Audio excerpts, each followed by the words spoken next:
Hello everyone and welcome back to my Beginner's Guide to Enigma's Cold War series, where today we're looking at CAP, or Combat Air Patrol.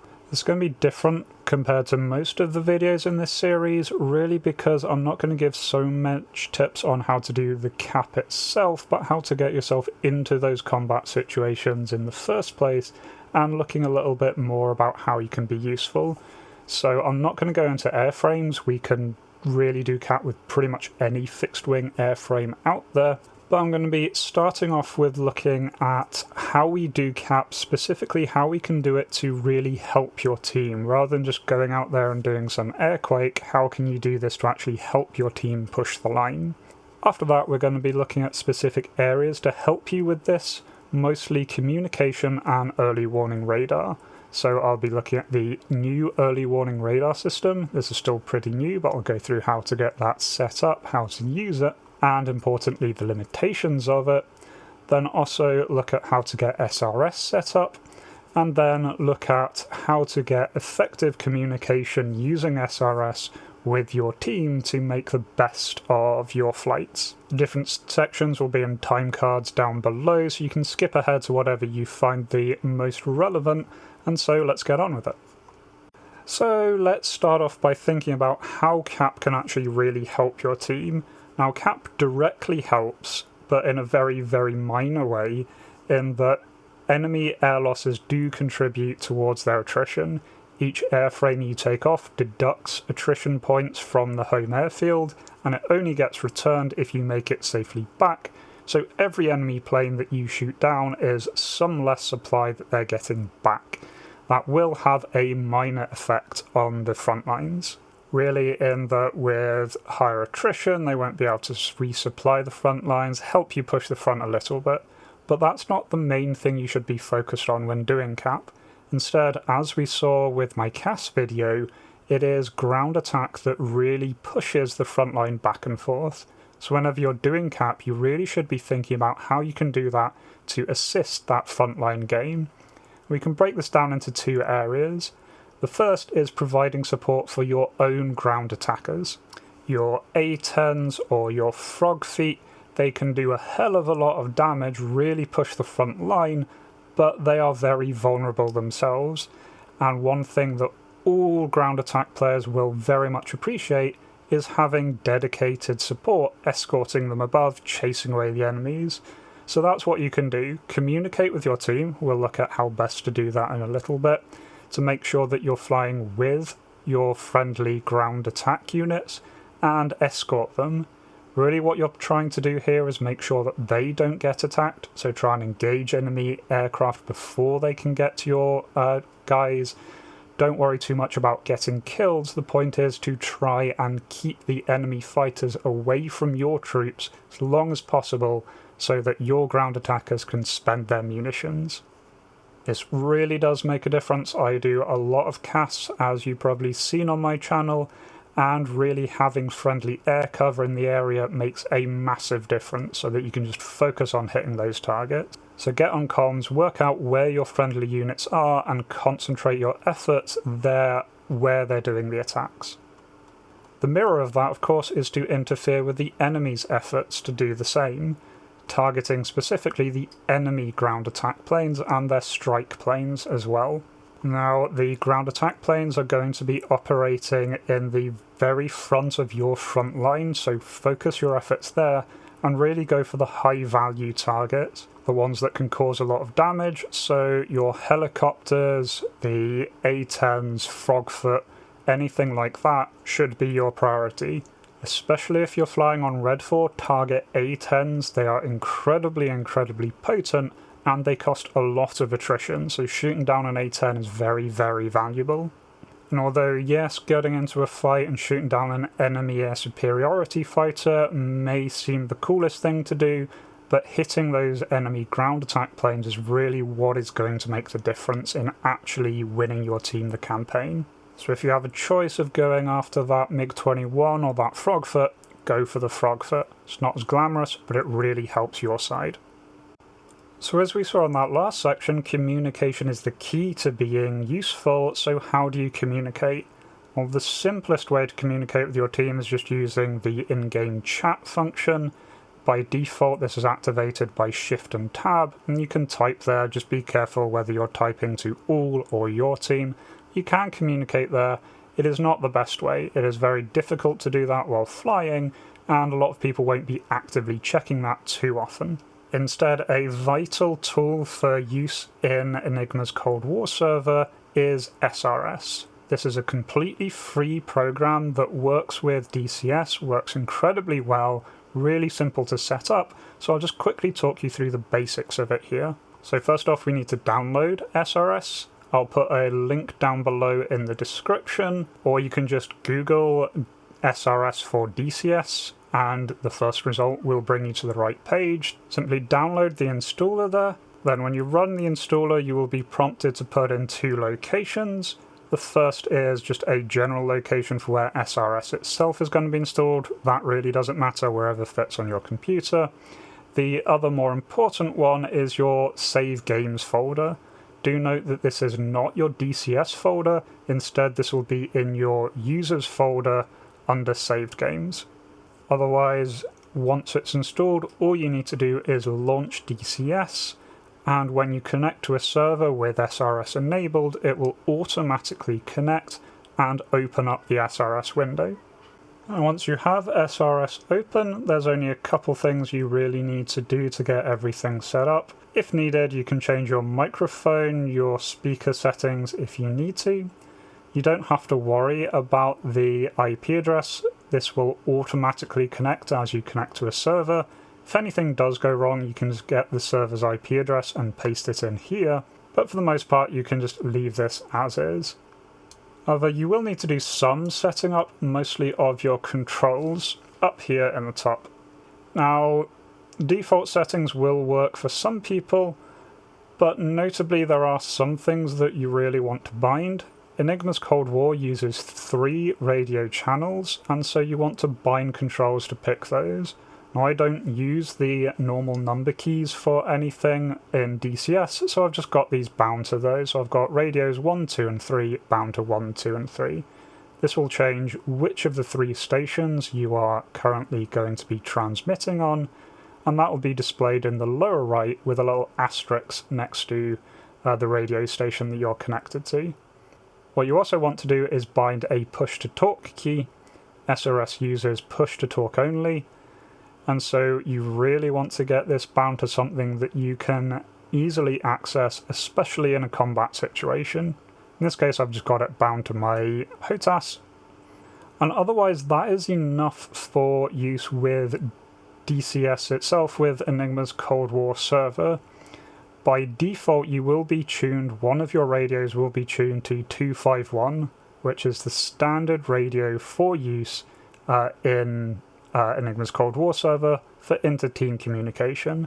If you open up the server briefing, it does list other channels you can get to. These will normally be on presets within the plane, but mostly you can quite happily just get by tuning into 251 and just sitting on there and transmitting on there. You can tell that you're transmitting because when you are on DCS, when you push your push-to-talk key, there will be a little TR label that appears next to the channel that you've selected. Now, in terms of what you want to be using this channel for, really it breaks down to 2 categories as to whether or not you have a human GCI, also known as magic. First off, let's just assume you don't have a human GCI on, in which case you're only going to be using the channel to communicate with other aircraft, but you can still get a lot of value out of just doing that. Simplest thing to do is when you jump in, just ask where the most action is going. You simply say, give your call sign, give what aircraft you're in, and ask where you would be best suited, and people very often reply, letting you know where most of the combat has been. Or if you're interested in doing escort of CAS flights, then simply ask if there are any CAS flights going that would like an escort. You can almost guarantee that any CAS flights out there would jump at the chance of a dedicated escort, and then they can let you know where their position is. Or even better, if you're starting up and you see a CAS plane on the runway getting ready, well, it means jump on and ask that plane if they want their escort, and you can be escorting them right from the start. Don't have to worry about finding them. Otherwise, even without a dedicated magic, you can still be very, very useful by giving callouts. If you see enemy planes, or if you get early warning radar pings of enemy planes that you think your team should know about, just let people know. You can give very broad indications, simply things like, south of Hamar, there is an F-14 at whatever altitude. That will help your team understand what's going on, even if they themselves haven't seen that plane or received that early warning contact yet.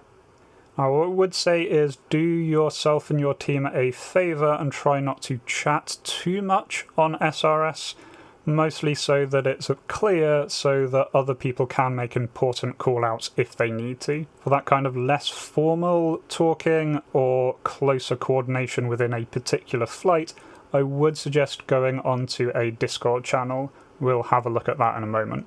And that alone is really useful, helping you coordinate with your team, but things really step up if you have a human GCI on. These are people who are joined and in the JTAC slot within the server, and they can see on a map all of the enemy targets that the early warning radar system is able to pick up.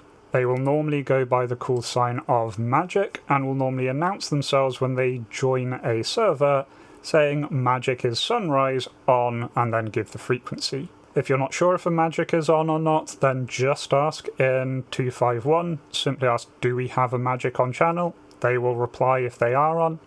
And the easiest way to make it known to Magic that you are on channel and you are available and listening is to simply make a call out. Now, it's best to try and give a fair bit of information when you do give a call out, including what plane you're flying, what you're equipped with, and importantly, where you are on the map. Magics will have to be dealing with multiple planes across the entire map, and it's really hard to find a single call sign. So for example, my normal call out, if I know a Magic is on and I've just taken off, I'll give something along the lines of Magic, Chemist 1-1, just off from Hamar heading south in MiG-21, armed for cap, available for tasking. Other common callouts that you can give to Magic are request for bogey dope, which will simply be Magic, Chemist 1-1, request bogey dope. Then they will let you know where the nearest aircraft is. And another really important one is declare. Say Magic, Chemist 1-1, declare off nose. They will let you know what is directly off your nose. This can be really good if you've not managed to get a full ID on an aircraft, you're not sure, you don't want to accidentally team kill. Otherwise, Magics are really good at communicating information, most often in the BRA callouts. That is bearing, range, altitude, and aspect.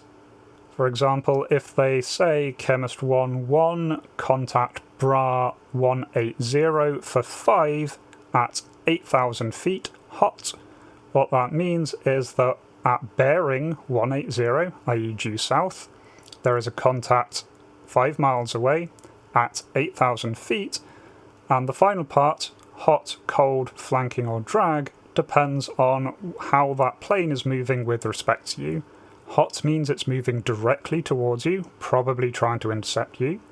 Flanking means it's moving in your direction but not directly towards you. This will very often be accompanied with flank left or flank right. Beam is the next one, meaning they're moving at a 90-degree angle to you, and they will also indicate either beam west, beam north, describing the course of that plane. Dragging means they're moving away from you, but not directly away from you, again, normally with some kind of compass direction to give you information as to exactly where they are moving away. And cold means they're moving directly away from you, likely running or RTB. Very often, if you get very close to the enemy, Magics will instead start giving you callouts more directly, normally with clock notation saying off your 2 o'clock, 1 o'clock or so on. This will normally be given when the Magic believes that you are within visual range. Now, Magics are absolute lifesavers, and so what I would ask is, just be polite. Remember, they are human and they do have limitations. Notably, they only can see what the in-game radar is able to pick up. So very often they won't be able to see your nearest contact simply because it's not on the AWACS radar. Also, they are just a person, very often having to dealing with multiple friendlies, trying to keep everything in track. It's an incredibly stressful situation, so do cut them some slack if they make a missed call or if they don't see anything. And always a good idea, just be nice to your magics, thank them when they help you, and especially when they're logging off, do give them a bit of a thanks just for putting in the effort. It's an incredibly stressful task that they do and really helps. Do also bear in mind that good magics won't always be directing you towards whatever is your nearest target. Instead, good magics may well be directing you to something a little further away that is otherwise not engaged. So do put your faith in the magic, believe that they're doing the correct thing, they do have a broader picture than you. Just a smaller note just based on that last thing, as I mentioned, you can also use Discord for communication. I wouldn't use this as an alternative to SRS, instead you can use it in addition to SRS. Discord is really well suited for communication amongst smaller groups of people. For example, a given flight that are in very close communication with each other.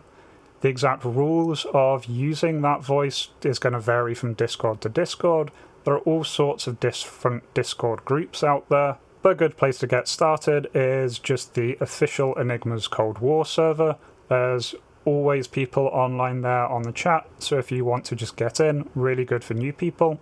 And of course, various other groups do have their own dedicated channels. I myself, on my Discord, I do try and always let people know that I'll be flying out there, and do try and keep in communication there, have a lot of fun. Some groups are a lot more formal than others, so do be aware of what group you're going into and what's kind of expected there. Some are very relaxed and you can just chat about whatever. Others really try and stick more precisely to proper communication. Just find a group that works for you.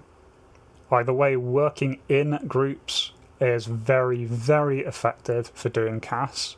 Even just a two-ship is infinitely more effective than someone going out as a lone wolf. So at this point you're in the right area, you've communicated, you know roughly what's going on, but you need to be able to actually find those enemy planes. And for this, Enigma's Cold War has its very own early warning radar system. This has been very recently implemented at time of recording to replace the old Overlord/TextLord system, which unfortunately is no longer supported and so is steadily going to go and break. The early warning radar system gives a really good feedback to let you know what is around so you know what direction to head into, as well as alerting you to any immediately nearby threats. To activate the early warning radar system, if you go to your chat menu and press F10 for Other, there is then the early warning radar EWR system. This will normally be on F1, but because of a strange DCS issue, occasionally it will swap with other commands, so do keep an eye out, but it's normally F1 EWR. From there you are presented with a list of 5 options. The important one that you want to set up is pressing F5 Toggle Auto Display. This will ping you every 30 seconds with your nearest contacts that have been detected by the radar, essentially acting as a automatic bogey dope system as well as an automatic tripwire. This will give you information in the top right corner every 30 seconds using the same bra information that we went through with magic callouts, just in a text format there. By default, the units this will use depend on the airframe and so will match the airframe. So if your plane is using Imperial units, it will give you ranges and altitudes in Imperial units. If you'd like to change that over for whatever reason, you can go to that same early warning system and press F4 to swap the distance units. Do note with these callouts, it does for Imperial systems use Angels and Cherubs as a shorthand, where Angels is altitude in thousands of feet and Cherubs is altitude in hundreds of feet, and always the altitudes are against sea level. So for example, if you get a call out for Angels 1.2, that is something that is 1,200 feet above sea level. Now, just as with the old TextLord Overlord system, you can ask for a bogey dope by pressing F1 on that early warning radar system. This will immediately give you the last known location of your nearest target. This still only refreshes every 30 seconds, so this information will be slightly backdated. But if you've just missed a call out or you forgot to say get the altitude, you can quickly do that just to get that message to reappear. Picture is quite similar, but will give you the 5 nearest contacts. And very usefully and new for this system, you can request friendly picture. That will let you know all the nearby friendly contacts in your area. This can be incredibly good at IFF if your plane isn't equipped with an IFF. If you don't know if what's on your nose is hostile or friendly, you can quickly get that to know what your nearest set of friendlies are, avoiding you making those unfortunate Fox 2 incidents. Now, we do have to take a moment to go through the limitations of this system. By design, this has 2 general ranges that it will give you information about. The main way, the way that goes out essentially infinitely distant, is a line of sight system. In-game, there are various actual early warning stations, including your team's invulnerable AWACS and some ground-based facilities. They will be giving radar signals out, and everything they can see will be fed into the EWR system. But notably, things that those radar sources can't see, for example, planes flying through valleys or that are in other ways obscured from the ground radar systems, will not turn up. This does mean that people doing things like deep strikes can make the effort to fly through valleys to try and stay under the radar, so to speak, and not appear.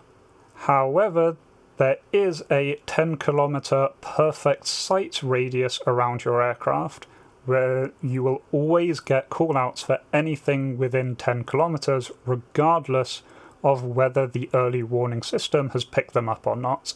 So you'll always get pings for your closest contacts there every 30 seconds.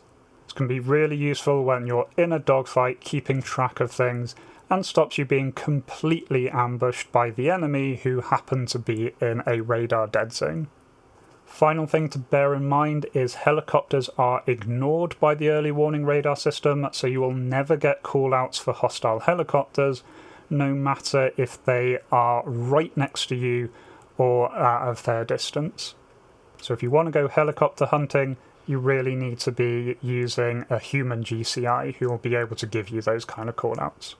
Now, the system is really, really new, and so is subject to change. I will be posting update videos if anything drastic changes in the future. So if you're watching this a little bit later than June 2023, it's where I'm recording, do keep an eye out. I'll put those in the same playlist. But otherwise, that's that. There is obviously a lot of nuance with actually flying cap, how you get in engagements, best loadouts and so on. Those are really varied between individual airframes, and so I'll leave those for specific videos about those airframes. This should hopefully give you the basics you need to be able to take off, get into some dogfights, shoot down the enemy, and very importantly, not shoot down your own team.